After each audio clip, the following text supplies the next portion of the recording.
Hindi na ako sisilip sa bintana kapag umuulan, lalo na kapag kumikidlat. Story time. Madami akong alam na kwento na tinatamaan ng kidlat sa dagat o kaya sa gitna ng palayan.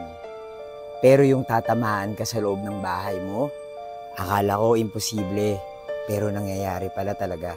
Umuulan ng malakas. Nakakainis nga kasi bata pa ako noon at hindi ako makapaglaro sa labas. Parang normal lang naman, pero ang lakas ng kidlat at kulog. Nakakabingi, nakakatakot. Tapos biglang may parang sobrang lakas na bumbilyang binukas sa paligid. Ang lakas din ng kulog, nakakabingi. Parang may gumuhong building. Yun pala, tumama sa may sa amin yung kidlat.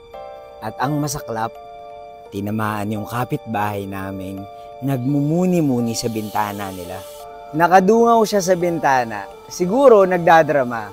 Hindi niya alam, katapusan na pala niya yun.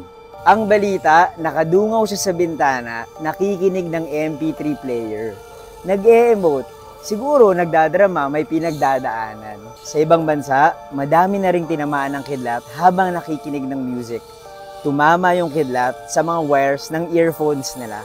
Sa sobrang baba ng posibilidad na makidlatan ka sa loob ng bahay nyo, sumakto yung kapitbahay namin. Maulan pa naman ngayon.